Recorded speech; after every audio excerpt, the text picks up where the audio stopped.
os escravos após a abolição da escravatura foram e por que vivemos numa sociedade racista, ou melhor, numa sociedade com um preconceito enorme com a população negra. No vídeo de hoje.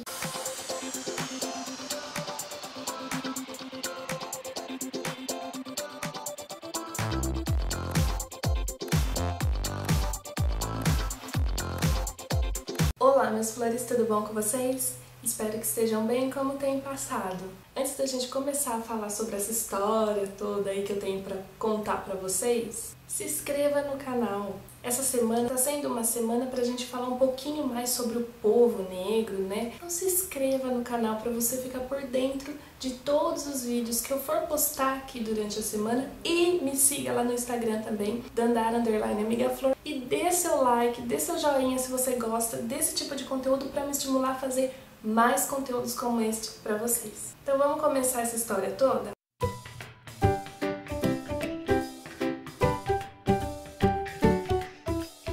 Vocês já devem ter uma noção, já devem ter uma ideia de onde foram parar esses negros que foram libertados após a Lei Áurea, né?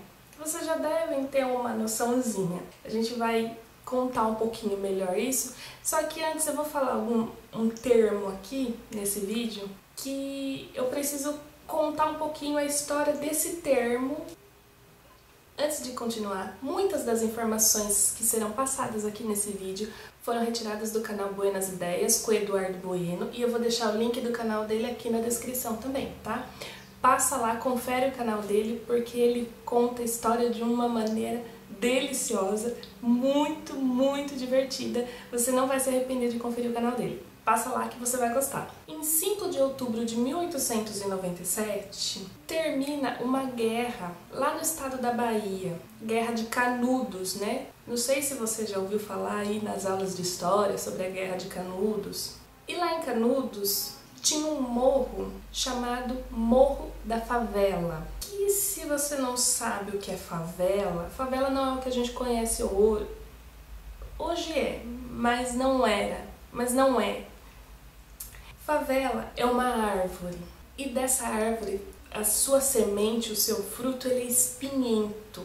E o seu espinho, se entra em contato com a pele, ele se mexe e ele incomoda. E os seus espinhos podem atingir seus órgãos internos, é uma coisa horrorosa. E lá na Bahia, na cidade de Canudos, no Morro da Favela, tem esse nome porque tinha bastante a árvore da favela, né? Tinha bastante árvores de favela. E como eu estava falando para vocês, em 5 de outubro de 1897 acaba a Guerra de Canudos. E os soldados que estavam guerreando, e eles só foram para esse combate, eles só foram guerrear porque o governo prometeu para eles que quando eles voltassem, eles teriam moradia, eles teriam sua residência própria. Porque eles moravam no Rio de Janeiro e foram guerrear na Bahia. Acabou a guerra, eles precisaram voltar para sua cidade, para o seu estado. Só que chegou no Rio de Janeiro, não tinha casa nenhuma para ninguém.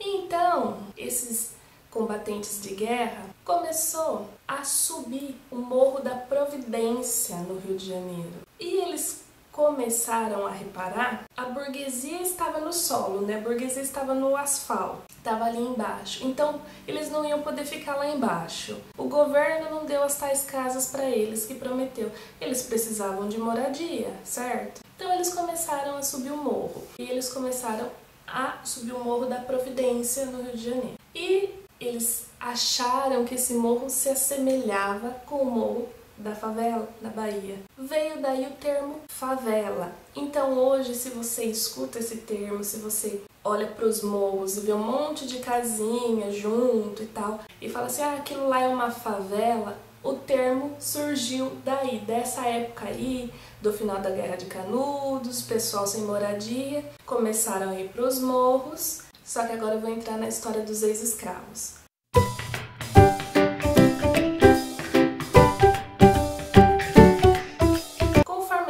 Combatentes de guerra foram subindo o morro, eles foram vendo que ali já possuía uns barraquinhos, já possuía umas casinhas, sabe? Feito de madeira. Já tinha uma galera vivendo ali. E essa galera, minha gente, eram os ex-escravos que foram libertos. Porque quando a princesa Isabel assinou a Lei Áurea, ela libertou esses trabalhadores da escravidão e eles seriam cidadãos com o mesmo direito que qualquer um. Ou seja, você precisaria trabalhar para conseguir lugar para morar. Só que até a data que foi assinada a Lei Áurea, esses ex-escravos moravam nas fazendas, moravam nas senzalas. Tinha já uma galera que já tinha sido aforreada, certo? Tinha uma galera que alguns fazendeiros já cuidavam, tinha, mas era uma minoria, eram poucos escravos ou ex-escravos. Era muita gente precisando de um lugar para dormir, comer, um lugar para ser sua moradia. Sem ter para onde ir, eles começam a invadir os morros, eles começam a ocupar os morros e ali fazem as suas moradias. Então as favelas, que a gente hoje conhece como comunidades, os seus primeiros habitantes foram ex-escravos, que não tinham para onde correr, não tinham para onde morar, não tinham o que fazer, então eles começam a habitar os morros, que ninguém mandava no morro mesmo, né? Então eles começam a ir para lá.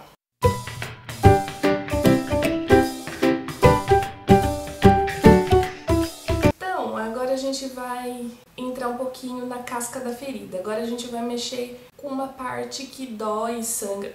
A gente já tá mexendo na casca da ferida aqui já a semana toda, mas agora a gente vai entrar no assunto racismo, a gente vai entrar no assunto preconceito étnico com a população negra até os dias de hoje.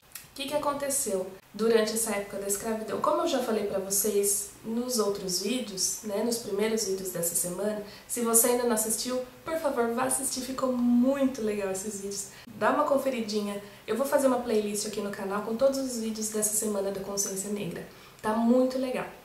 Enfim, como eu falei para vocês nos vídeos anteriores, escravo não importava a cor da pele. Foram acontecendo coisas devido a fator econômico, interesses. Então a população negra escrava foi a que predominou, mas escravo não importava a sua etnia, não importava a sua raça. Quem tinha mais mandava e pronto, acabou. O racismo começou a acontecer depois que esses escravos foram introduzidos e assim, já começou a acontecer lá na época da escravidão mesmo. Por exemplo, uma sinhazinha se apaixonar por um negro escravo? Jamais. Ela tem que se apaixonar não, que naquela época não se apaixonava, se casar. Ela tinha que casar com um senhor, alguém dono de terras, que fosse pagar um dote para essa família, alguém estudado, que fosse continuar a família e tal. E o próprio rapaz não poderia se apaixonar por uma mulher negra porque se ela é negra, ela é pobre. Se ela é pobre porque ela é escrava ou ela é filho de escravos. Então ele tem que continuar sua descendência com uma família rica ou com filha de algum outro senhor de terras, ou que seja no mínimo uma pessoa branca, que se fosse pobre já teria um preconceito ali naquela época. Mas se ela fosse pelo menos branca, já não teria aquela associação de que é filha do escravo, ela casou com a filha do escravo, ele casou com a escrava, sabe, umas coisas desse tipo. Então não tinha aquele padrãozinho a ser seguido.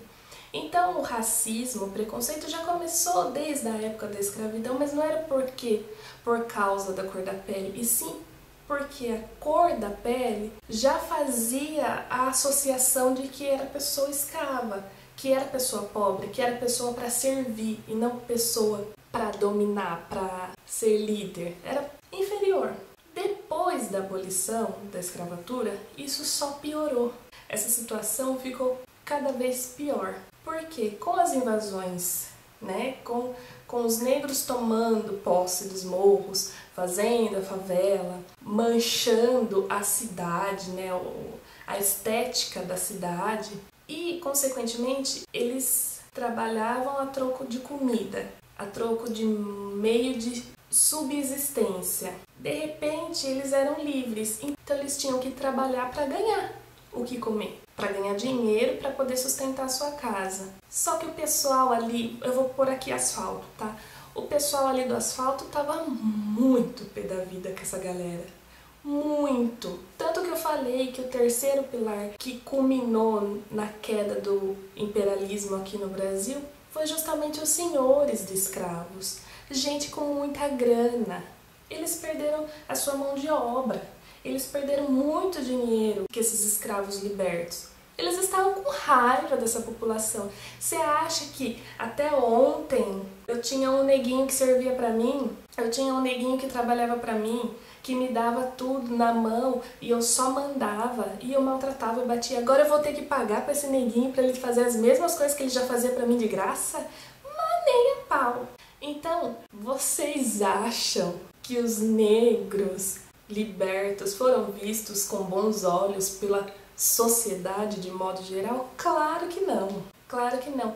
Quem conseguia dar emprego para eles eram pessoas talvez de um coração um pouquinho melhor, talvez, outros não, outros apenas precisavam de mão de obra e davam, e acabavam pagando uma merreca para essas pessoas, muito pouco, porque falou assim, você fazia o mesmo trabalho por nada, agora você vai querer cobrar de mim salário? Mas nem a pau. Eu vou te pagar uns troquinhos, que é porque agora a lei me impede de ter você de graça. Mas eu vou te pagar só um tantinho só pra você ter. Então isso, o negro sem casa, o negro sem ter o que comer, o negro sem ter trabalho. O negro passou a ser um miserável, passou a viver como um marginal. Ele precisou viver à margem da sociedade. Eu não tenho o que comer. Ninguém me dá emprego para eu conseguir trabalhar, para eu conseguir pagar o meu alimento. Então eu vou roubar. Só que para roubar vai ser fácil? Não, então eu vou matar para ter. Aí começou, e fora que os negros já tinham aquela revolta com os senhores de escravos, né? A mancha que ficou na nossa sociedade por causa da escravidão é muito grande. A marca foi muito grande. Foram anos de dor e de sofrimento. Não foi um período legal da nossa história, né? É uma marca muito grande que o Brasil carrega. Não só o Brasil, mas aqui a gente está falando da nossa terrinha. Então eles já tinham uma revolta com esses senhores, com essas pessoas, com os brancos da sociedade. Eles já tinham essa raiva. Então, o roubo para eles era fácil. Porque eu vou tirar de quem tem, porque eles tiraram de mim o que eu tinha, tiraram dos meus antepassados que eles tinham, arrancaram eles da sua terra natal e forçaram a trabalhar aqui. Então para o negro roubar, matar era fácil, e ele só estava fazendo isso para ele continuar a sua vida. Então esse processo todo começa, já tinha anos, né, que já estava acontecendo, mas todo esse processo piora depois que a escravidão é abolida. Então a sociedade, as pessoas brancas começam a olhar para o negro como marginal, como pessoa sem estudo, porque o negro não tinha estudo quando era escravo. Como que ele vai estudar depois? Como que ele vai frequentar a escola? Mulher já era difícil frequentar a escola, mulher branca assim, já era difícil. Imagina um negro. Então aí que começa esse preconceito, começa não, enraiza mais profundamente na nossa sociedade. E até hoje a gente olha para um negro, a gente já fica com medo se ele é um marginal, se ele é um bandido. Por quê?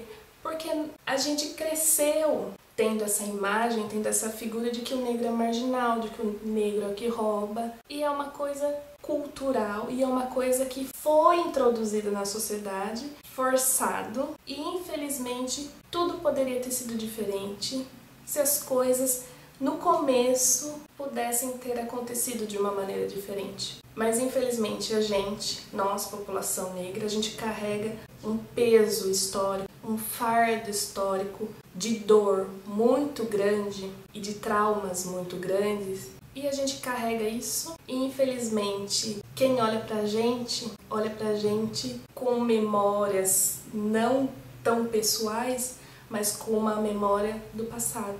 E que infelizmente essa memória do passado foi implementada pelos negros, que eu não estou justificando aqui o que os negros fizeram, mas também não tem justificativa o que fizeram com o povo negro. É assim, é um erro não justifica o outro, porém foi por causa de erros que aconteceram outros erros. E é assim que se constituiu a sociedade que a gente vive hoje, e é por isso que existem vídeos como esses que estamos fazendo aqui nessa semana, é por isso que existem pessoas lutando para que esse processo de racismo, esse processo de preconceito, aí eu vou generalizar, não só preconceito com negros, existem diversos tipos de preconceito, por isso que a gente luta para acabar, porque na real nós somos todos iguais, temos as nossas diferenças, pois somos indivíduos, individuais, você é único, o que você tem só você tem, o que eu tenho só eu tenho, mas somos todos semelhantes, todos temos corpo e alma e deveríamos ser tratados todos como indivíduos semelhantes. Aí, se a pessoa é gorda, se é magra, se é preta, se é branca, se é homossexual, se é heterossexual, não importa. O que importa é que somos pessoas, que a gente sente dor, a gente sente alegria, a gente erra, mas a gente acerta. É por isso que existem vídeos assim, para a gente desconstruir certos costumes, certas culturas, certos preconceitos que a sociedade impôs na nossa cabeça. Não deveria existir. A gente deveria só amar. Amar ao próximo como a si mesmo. Essa deveria ser a palavra de ordem. Bom, os vídeos contando um pouquinho da nossa história, né, do Brasil, contando a maneira como os negros foram introduzidos aqui e tal, para onde eles foram, né, da onde eles vieram, para onde eles foram, o que comem, o que vestem. Enfim, esses vídeos a gente encerra hoje, mas no vídeo de amanhã a gente continua com esse assunto negro, né, essa pauta negra, para a gente continuar tendo uma consciência negra. E no vídeo de amanhã a gente vai falar características sobre as pessoas negras. Então, eu te espero no vídeo de amanhã. Minhas flores, espero muito que vocês tenham gostado do vídeo de hoje. Um beijo enorme e até amanhã. Tchau!